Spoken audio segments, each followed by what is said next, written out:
Welcome back, everyone. In this video, we are going to go through how and when to change the sand in your above-ground pool filter. For me, I'm changing from Polysphere filter balls to sand because I want to try it out and see what the difference is like in terms of keeping the pool clean. So first things first, if you're using sand in your pool filter, you should plan to change it out every 2 to 4 years. How do you know when you should change it? When the filter isn't as efficient as it used to be, or you find that it needs more frequent backwashing to keep the pool clean. Why does sand need to be changed? Over time, the sand particles themselves start to get worn down and rounded off from rubbing against each other. Also, grease and grime can start to coat the sand particles, rounding them off as well. Both of these things cause the sand to be less effective at catching and trapping particulates. Alright, here's what you're going to need. A Phillips screwdriver, the standpipe cover, or if you don't have that, a plastic bag, a water hose, a place to dump the old sand, or a bucket, and 25 pounds of number 20 grade silica sand. I bought a 50-pound bag of pool sand and ended up using about half of it. So the first step is to turn off the pump and turn the handle to the stop, or X, position. Then, close the valve on the input hose to the pool by turning the valve clockwise until it stops, which is about half a turn.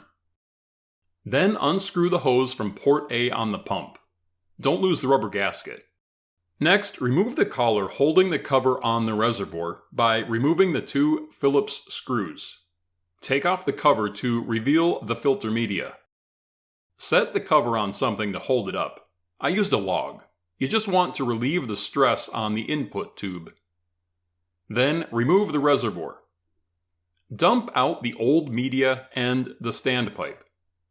If you're dumping out old sand, dump it in a waste pile or into a bucket for disposal. Then rinse the standpipe and the reservoir out with a hose.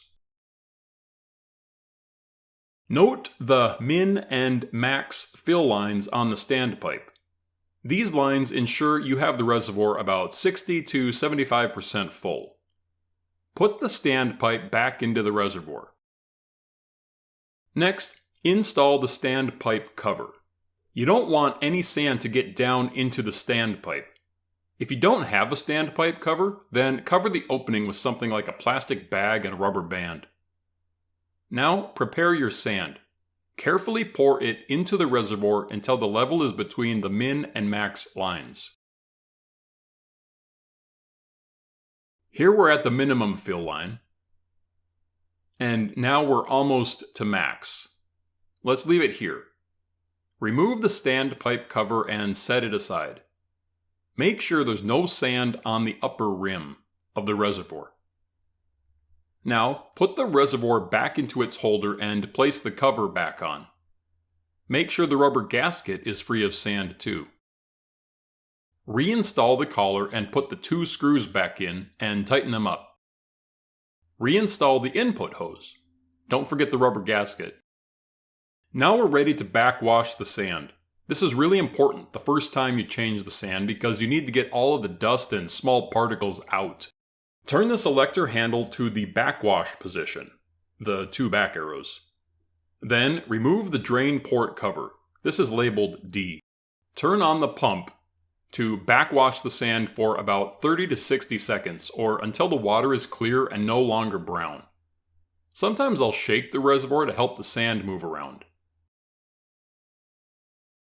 Then turn off the pump and turn the selector valve to the rinse position, which looks like a water droplet. Then, turn the pump back on. Rinse for about 30 seconds or so to settle the sand. Then, turn off the pump and turn the selector valve back to the filter, or play, position. Reinstall the drain port cover. Remember to open the valve back up on the inlet port to the pool. This is easy to forget. Then, turn the pump back on. You're now filtering your pool water through the new sand media. For reference, the pressure should be between about 4 and 10 psi. Mine is hovering around 7.5 psi. Subscribe for more videos about taking care of this pool. I hope this video was helpful. Until next time, all the best.